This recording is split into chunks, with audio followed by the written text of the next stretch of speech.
Hello, we're back. We are doing another chat with another fellow facilitator with Chocolate Milk Cafe. I didn't change my name this time, but oops, no, that's fine. I'm Takesha, she, her pronouns. I'm being joined by Ronisha. She is one of our fellow facilitators in Kansas City, Missouri, with the illustrious Mama Hakima Payne, all the way Yazazi Village. Yes, that Kansas City, Missouri. so thank you, Ronisha, for joining me today so we can have a little chat about your experience as a facilitator. Yes. So if you want, you can introduce yourself to everyone and kind of tell them, a little bit about yourself if you want.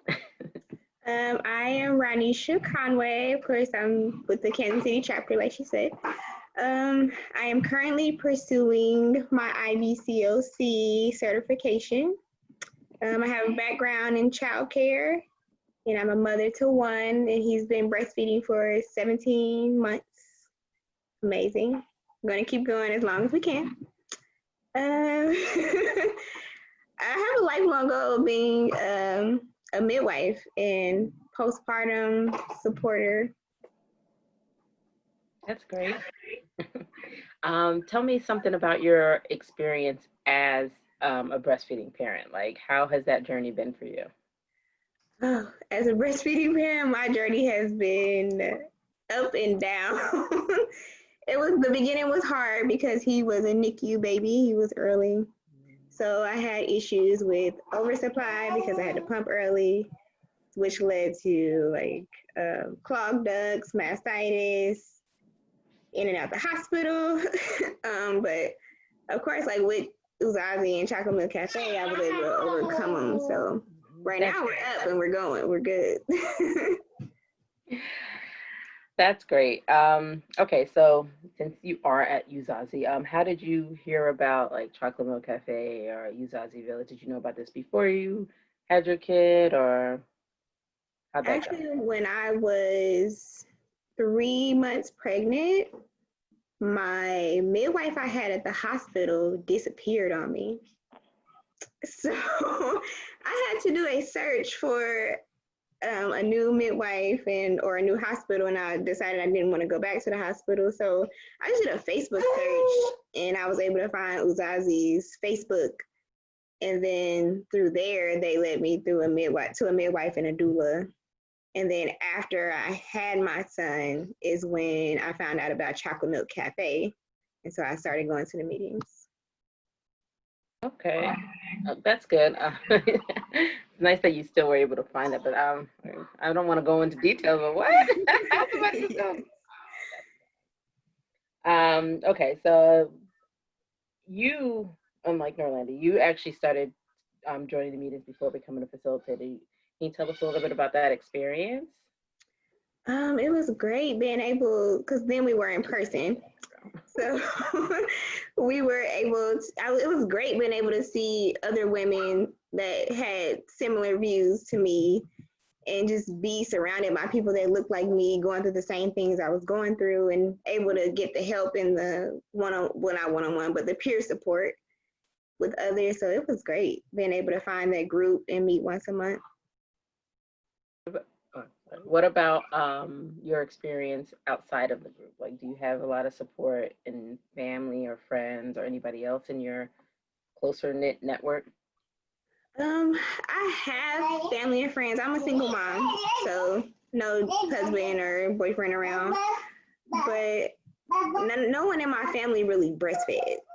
So as far as that journey, I was alone, and I was having to teach everyone around me as I was learning. So having Uzazi and Chocolate Milk Cafe was my saving grace. Well, that's good. Okay, so how'd you end up becoming a facilitator? What was that that inspired you, or kind of put that bug in your ear to come down, join our family? On my journey to becoming an IBCLC, I'm actually being sponsored through Uzazi. And so they were like, hey, we have this training coming up. Would you like to? And I'm like, of course, yeah. So I love joining you guys. So yeah, I was like, yeah, I'll do it. And I love it. Full disclosure. But Yeah, full disclosure, you and another one of your facilitators kind of got squeezed into 2020 on like so, like a technicality. Like we weren't really planning on doing a lot of training this year. So yeah, I'm glad that you were able to slide in there. I think your location could use like the extra support of more facilitators. Okay, so what was that? How was that training for you? Like, what was the experience like?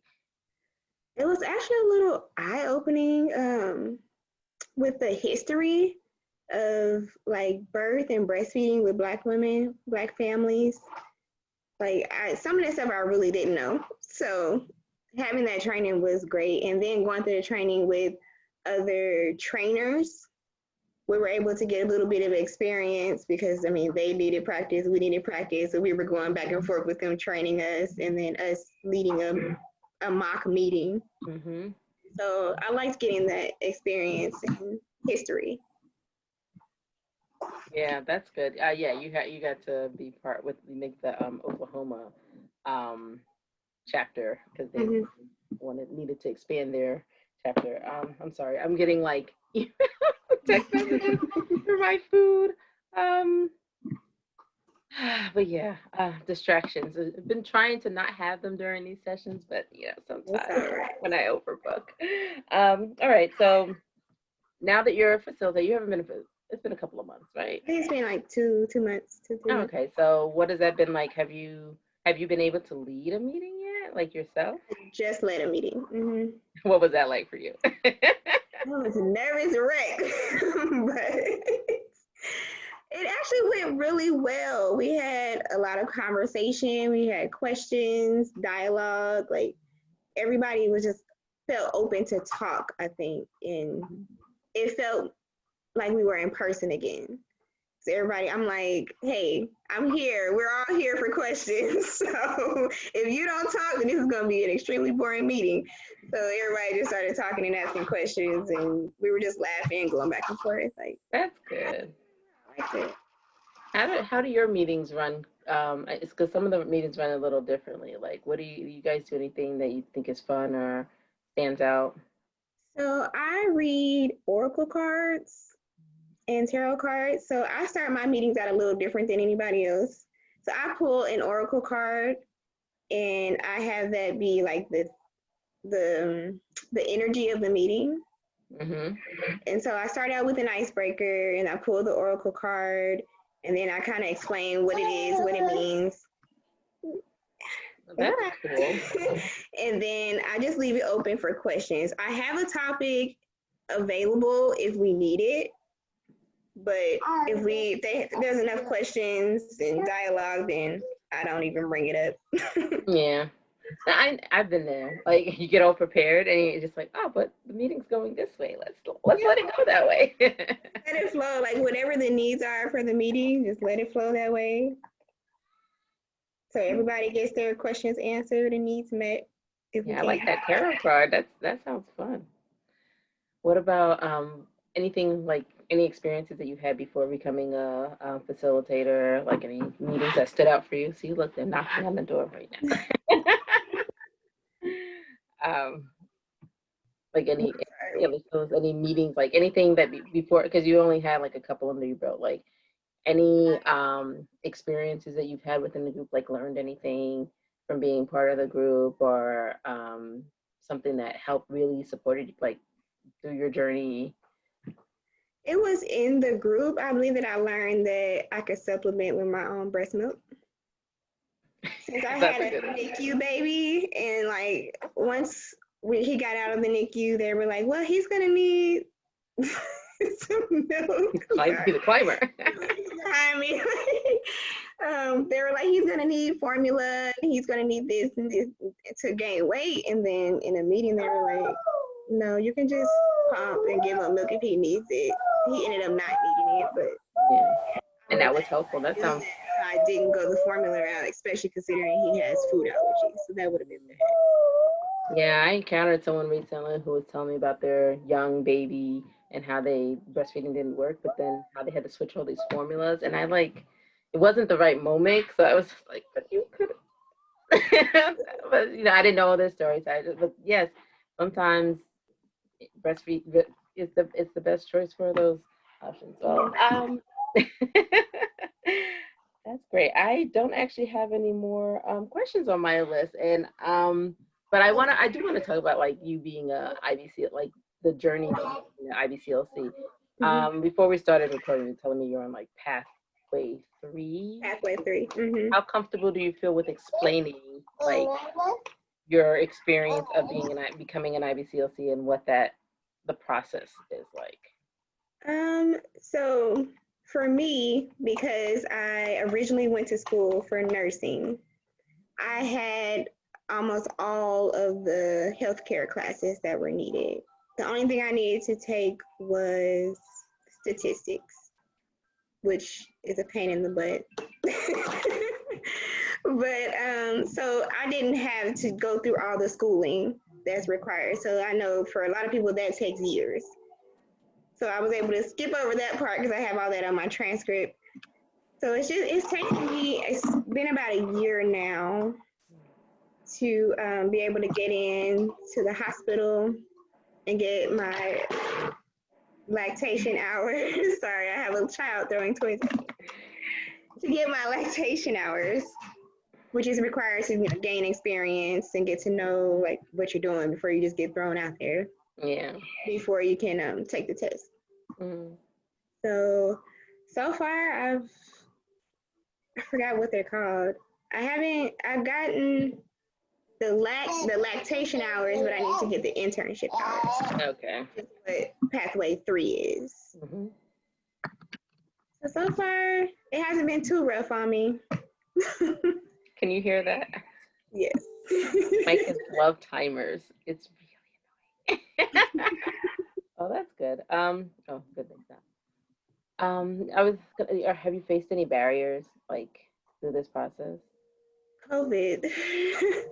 Okay, well, that's fair. Yeah. Because I'm going through Uzazi is kind of like I got a scholarship through Uzazi. Mm-hmm. So because I'm going through them, I've been able to get the lactation hours that I needed. And actually, COVID helped me and hindered me at the same time because of COVID, everything went online, and so I've been able to get a lot of my lactation. All of my lactation hours were free because everything went online, and they were just like, "Here, take them. We want people to come to our organization." So here. And then I was able to even get my statistics class for free, which usually would have been like $400, $300 class. So, but because of COVID, I was not able to. Well, the intern before me was not able to get her hours in the hospital, so I had to wait until she was done before I could go in. So it's pushed me back a few months, but I was able to get other things done in the meantime. So. They only allow one intern at a time. Mm-hmm. It's a little, considering how many babies are born in hospitals, like, kind of productive, but okay.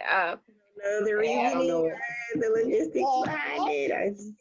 Yeah. Well, sorry. Okay, well, I don't want to keep you with all these questions because we're going to continue to get like distractions, but I do want to ask you the same questions that I asked Nerlandi about your experience with the training. Like, what do you think like would have enhanced your experience, or what do you like in the training? Or we're always talking about trying to do supplemental trainings. What do you think could be added to the training? For supplemental trainings, ooh, that's a hard one. I mean, if you don't have anything, you don't have anything. It's fine, but only the training was pretty good, but I guess more practice public speaking. Like I said, I was extremely nervous. Even though I was a teacher, I was still nervous. Yeah, I think we think we have to know or do more than we really do because it is peer to peer. So it's kind of like go with the flow. Like it's like talking. It's supposed to be like more like you're talking to your girlfriend. You're mentioning something to somebody, says something, and you have a experience with that. You should be able to provide that. And especially as a facilitator, the best thing is if you don't have the answer, somebody else. You know, so you're just like, hey, anybody else want to take this on? But yeah, I can see that.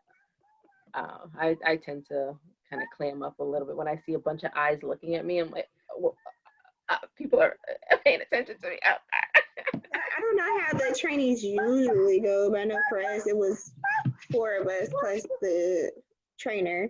Mm-hmm. So it wasn't that many people in the room. We were doing our little mock meeting. Yeah. So a real meeting has more people than 4 usually. Yeah, I think so it's funny. I think her trainings were designed for like small groups of people. Mm-hmm. All of the trainings that I've been able to participate in have been jam packed with people, and I feel like it doesn't take away from like being in a room with a bunch of Black women and sharing experience, but I know one of the actually the last 2 trainings we didn't actually get to do the mock meeting. Oh, okay. First training that I did, we did the mock, and it was like it did help us a lot to like understand the flow of a meeting.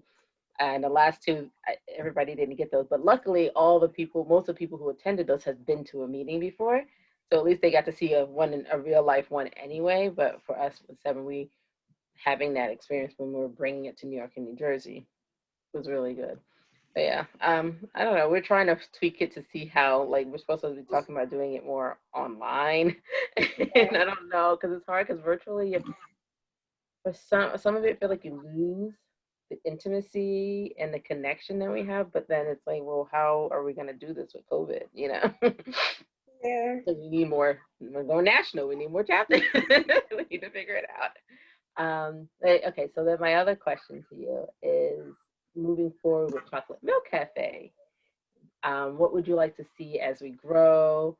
I know we've talked about other things like Black Breastfeeding Week committees and stuff like that. Is there anything that you would love to see Chocolate Milk Cafe do? Um, I think I would like to see more partnerships. So I actually watched a video today about another group that does baby cafes, and they do like they have like a chiropractor somewhere in the building, and they have like a harvesters type thing in the building so people can get food. So just something like that. Like once we get back in person and we're having our meetings, it's just not just being a meeting, but like a whole little maybe event type thing. Like a little fair where like people can have access to like different other Different practitioners. things. So then maybe we can get more people to come. So like we get a good amount of people, but just to get the name out there. Yeah, that's a good idea. Thank you for not saying conference. That's been on a lot of people's minds. I like that. I actually like that idea. I think that's something that we've done with like Black Breastfeeding Week, of like trying to get other Black centered practitioners in a room, but doing it as like a little chocolate milk fair mixer thingy, like that sounds fun too, because then you can have like something where people can come and still get the breastfeeding support, but also the other parts and people. So yeah, collaboration that's on my list. So if anybody's looking to partner, it's hard to reach out and express exactly how we want to partner because it's so open-ended for some reason. It's not like if I want you this to partner this way. It can be a plethora of things. So that's been a challenge, but put it on our list, and that it could be something we talk about as we're growing and chatting with our facilitators. We have our quarterly meetings. See, they're back at the door again. So. And mine is playing with my feet. So. These 2 just turned 6, and they're just rambunctious. But I mean, there's nobody watching them, so they managed to get this far. So the hot chocolate didn't last long enough. All right, well, thank you so much, Ronisha, because she's really crying, and I think I'm gonna have to. That's fine. Yes. No, we did great. I think this was very good. I enjoyed chatting with you. Thank you for volunteering to be another one of our join us in another facilitator chat. And I love learning more about you, and it's great. Great. Okay, come on, I'm coming. Hold on a second. Sorry, guys. All right. Well, thank you. I'm just gonna stop our recording for now.